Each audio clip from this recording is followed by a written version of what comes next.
Buenos días, soy la maestra Guillermina Peralta Santiago, pertenezco al Colegio de Historia y agradezco a Difusión Cultural el haberme invitado para dar esta plática titulada Los orígenes del Día de Muertos. La fiesta del Día de Muertos en México ha sido la causa y el origen de una enorme variedad de expresiones culturales que giran en torno a esta celebración anual. Según estudios históricos y antropológicos, afirman que el origen de esta tradición viene de la época prehispánica y de la tradición católica. Esta festividad constituye una de las costumbres más vigorosas y dinámicas del país, ya que la muerte está presente en la cultura de México. Nuestros dichos son relativos a ella, como boda y mortaja del cielo bajan, mujeres juntas ni difuntas, de limpios y dragones están llenos los panteones. Como ya dijimos, uno de sus orígenes es la época prehispánica. Y antes de explicarlo, quisiera empezar con un poema de Nezahualcóyotl que dice así: solamente yo busco, recuerdo a nuestros amigos. ¿Acaso vendrán una vez más? ¿Acaso volverán a vivir? Solo una vez pereceremos, solo una vez aquí en la tierra. Nezahualcóyotl, canto de la huida. Como podemos ver en este poema, ellos consideraban que estábamos aquí en la tierra de manera transitoria, porque a fin de cuentas el destino final del hombre era descansar junto a los dioses. ¿Qué significado tenía para ellos el Día de Muertos? Era el retorno transitorio del alma de los difuntos que viene a convivir con sus seres queridos y a nutrirse de los alimentos que son puestos en su honor en las ofrendas. Los lazos rituales continuos se mantenían con los difuntos, ya que eran invocados en la cacería, en la guerra, en el momento de sembrar, en los ritos mágicos, en celebraciones importantes como los matrimonios y los nacimientos. De manera que estos lazos rituales se van a mantener activos con la sociedad. Ellos pensaban que existía vida más allá de la muerte, ya que todo lo que tiene vida en sí ya contiene el germen de la muerte. Pensaban en la existencia de 4 destinos para las personas según la forma de morir. La primera es el Mictlán. Aquí van las personas que murieron de muerte normal o de alguna enfermedad considerada no sagrada. En el Mictlán vive el dios Mictlantecuhtli y podemos ver en esta imagen cómo es representado el dios de la muerte. Lo representaban como un ser descarnado, con los pies y manos con garras y la cuenca de los ojos vacías. Según Fray Bernardino de Sahagún, en el momento en que morían, el alma del difunto inmediatamente realizaba un camino que era cruzar los 9 inframundos, que significaba 9 pruebas. Decían que duraban aproximadamente 4 años para finalmente llegar al Mictlán. La primera prueba era cruzar el río Apanoayan. La segunda, pasar desnudo en un lugar en el que chocan constantemente 2 cerros. El tercero, enfrentar a una culebra que resguarda un camino. El cuarto, atravesar un cerro de navajas. El quinto, recorrer 8 cimas en las que cae nieve constantemente llamada Sehuecayan. El sexto, transitar caminos en donde el viento corta como navajas. El séptimo, caminar sobre un canal de aguas negras en el que habita una temida lagartija llamada Xochitonal. El octavo, atravesar otro río, el Chiconahuapan, con la ayuda de un perro Xoloitzcuintle. Es importante destacar que esta era una de las finalidades por las cuales también criaban a Xoloitzcuintle, porque iba a ayudar al alma del difunto a cruzar este río.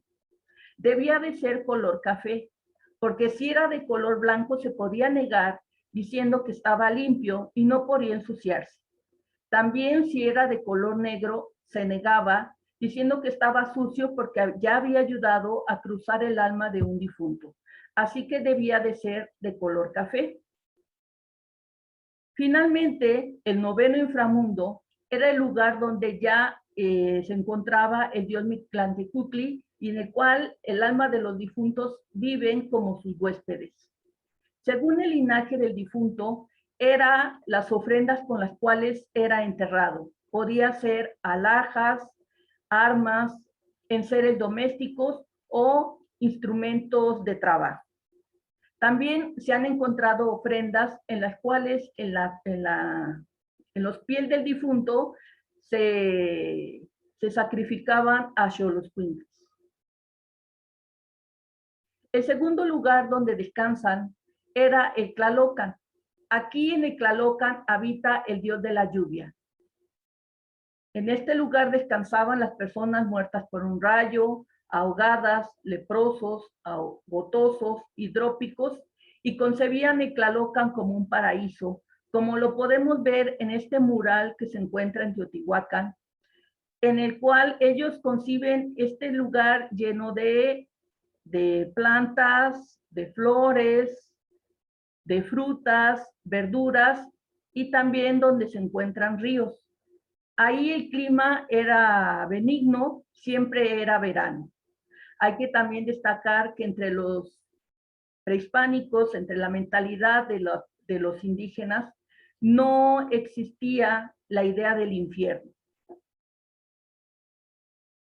El tercer lugar donde llegaban a descansar era la Casa del Sol, Tonatiuh y Chan. Aquí van el alma de los guerreros muertos en combate y las mujeres muertas en parto. Ellos decían que cuando una mujer daba luz, estaba enfrentando una batalla, y si murieron en el intento, ya era una guerrera. Ellas eran consideradas como semidiosas, llamadas las Ciguateteo, y eran representadas como mujeres descarnadas, como lo podemos ver aquí en la imagen. Ellas bajaban a la tierra en los 5 días funestos, porque en su calendario solar era de 360 días y los últimos 5 días eran los días funestos. Ellas bajaban a espantar, a enfermar a los niños, y se les podía encontrar en las encrucijadas. El alma de los guerreros van a acompañar al sol desde el este hasta el cenit. Decían que la Casa del Sol se ubicaba en el cenit y lo concebían como un llano parecido a un campo de batalla en el cual crecía una gran variedad de árboles. Posteriormente, entregan al sol a la Ciguateteo, quienes lo van a acompañar desde el cenit hasta el oeste. También afirmaban que pasados 4 años, el alma de los guerreros se podía convertir en colibríes, mariposas y aves de hermosos plumajes. El cuarto lugar donde descansaban los difuntos era llamado Sincalco. Ahí habita el dios Tonacatecutli. En este lugar llegaban los niños, y también había un sitio conocido como el árbol de los pechos, en donde iban los niños que todavía estaban amamantando, en los cuales se alimentaban del néctar de este árbol. Los niños eran enterrados enfrente de los graneros, por lo cual se consideran que están relacionados con el dios del maíz. Cuando alguien fallecía, quienes eran las encargadas de dar la mala noticia a la comunidad eran las mujeres ancianas, quienes llorando daban esta mala noticia. Mientras tanto, sus familiares limpiaban el cuerpo, que esperaban que durara porque era enterrado hasta el 5.º día. Según Patrick Johansson, existía 3 fiestas dedicadas a los difuntos, pero 2 eran las más importantes. Una es dedicada a los muertos pequeños, que era del 24 de julio al 12 de agosto, y otra dedicado a los muertos grandes, del 13 de agosto al 1 de septiembre, y estas fechas coinciden con el levantamiento de la cosecha. En el periodo colonial, con la llegada de los españoles, van a venir dos festividades, la fiesta de Todos los Santos y el Día de los Fieles Difuntos. La fiesta de Todos los Santos se conmemoraba y se conmemora el 1 de noviembre. Y es en honor a todas las personas que murieron martirizadas en honor a la religión católica. El 1 de noviembre ya se festeja en Europa en el siglo XIII, en donde los conventos y las iglesias dejaban o mostraban a la comunidad las reliquias que tenían de los santos, que podían ser cráneos o huesos.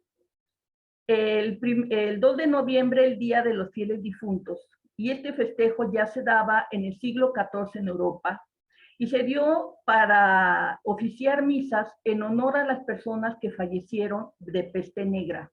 Así que el 2 de noviembre se daban misas en honor a las ánimas del purgatorio. Curiosamente, van a coincidir la fiesta de los muertos pequeños y la fiesta de los muertos grandes, pero en diferentes fechas. Estos festejos van a fundirse sincréticamente, generando poco a poco la típica fiesta mexicana de muertos. Pero se van a cambiar los ritos. Ya no se van a enterrar en las casas, porque en la época prehispánica las personas se enterraban abajo de las casas. Los únicos que se cremaban eran los guerreros. Ahora ya no, ahora va a estar prohibido en el periodo colonial y van a ser enterrados en los panteones. También se introduce la costumbre de consumir dulces de azúcar. Estos ya eran elaborados en los conventos en la Edad Media por las monjas en honor a las reliquias de los difuntos, que eran cráneos y calaveras. También se hacía el pan de muerto, que era un pan redondo decorado con huesos, como hasta el día de hoy. También se va a introducir algo nuevo en los altares, como las veladoras, los cirios y las oraciones. En el siglo XIX, las iglesias van a festejar estas fechas enlutando el altar con colgaduras de paño negro, y en el centro de la nave colocaban una plataforma cubierta de tela negra, adornada con calaveras y emblemas relacionados con la muerte. Las personas, después de escuchar misa y visitar las iglesias y los conventos que tenían reliquias, terminaban su paseo con llamado el Paseo de los Muertos en el Zócalo, donde había una verbena popular donde se vendían dulces, frutas, juguetes alusivos a esqueletos y calaveras. También se colocaban sillas para que las personas descansaran. Posteriormente, no nada más se dio en el Zócalo, sino también en la Alameda Central. Este festejo data del de 1821, porque era organizado por el Ayuntamiento de la Ciudad de México, y continuó todo el siglo XIX hasta el Porfiriato y todavía a principios del siglo XX. Tenían también la costumbre los aguadores y los serenos de pedir para su calaverita o para su ofrenda. Esta costumbre también viene de España, en el cual los jóvenes iban de casa en casa, daban una oración y pedían una limosna. Ese dinero que se juntaba se lo daban a los sacerdotes para que oficiaran una misa en honor a las ánimas del purgatorio. A finales del siglo XVIII se van a construir los panteones, porque antes la gente era enterrado en los atrios de las iglesias. En la Ciudad de México nada más había 6 importantes panteones. A partir de 1833, que fue la fecha en que pegó una gran epidemia de cólera en la Ciudad de México, el gobierno dispuso que los panteones se construyeran afuera de la ciudad por medidas higiénicas y que en las tumbas se sellaran con una lápida de cemento. Como estos panteones quedan lejos y la gente tenía que caminar o tomar un tren tirado por mulitas, pues llegaban cansadas, así que había puestos en los cuales se les ofrecía comida y bebidas. El 1 y 2 de noviembre, estas tumbas eran decorados con cirios, veladoras, arreglos florales y jarrones con flores. Y también convivían en la tumba consumiendo bebidas y alimentos. Las ofrendas que datan de la época prehispánica van a continuar hasta el día de hoy. Es uno de los elementos más representativos en la fiesta de los fieles difuntos, pues con él se honra a los seres queridos con todos los alimentos que les gustaban. La tradición del altar sigue vivo en pleno siglo XXI, especialmente en las zonas rurales e indígenas. ¿Qué lleva una ofrenda? Lleva incienso, papel picado, alimentos que les gustaba a los difuntos, veladoras o cirios, calaveritas de azúcar, sal, fotos de los difuntos, flores y agua, aunque puede variar en cada estado porque pueden integrar objetos diferentes. Como conclusiones, podemos decir que las tradiciones prehispánicas españolas dieron lugar a un sincretismo que dio origen a lo que hoy conocemos como la celebración del Día de Muertos, que es una representación de la identidad, una recreación de los orígenes de un pueblo mestizo. En 2008, la UNESCO, que es la Organización de las Naciones Unidas para la Educación, la Ciencia y la Cultura, declaró a esta festividad como Patrimonio Cultural Inmaterial de la Humanidad, por su importancia y significado, por ser una expresión tradicional, contemporánea y viviente a un mismo tiempo. De manera que el Día de Muertos se considera una celebración a la memoria y un ritual que privilegia el recuerdo sobre el olvido. Aquí muestro las referencias en las cuales me basé para dar esta plática.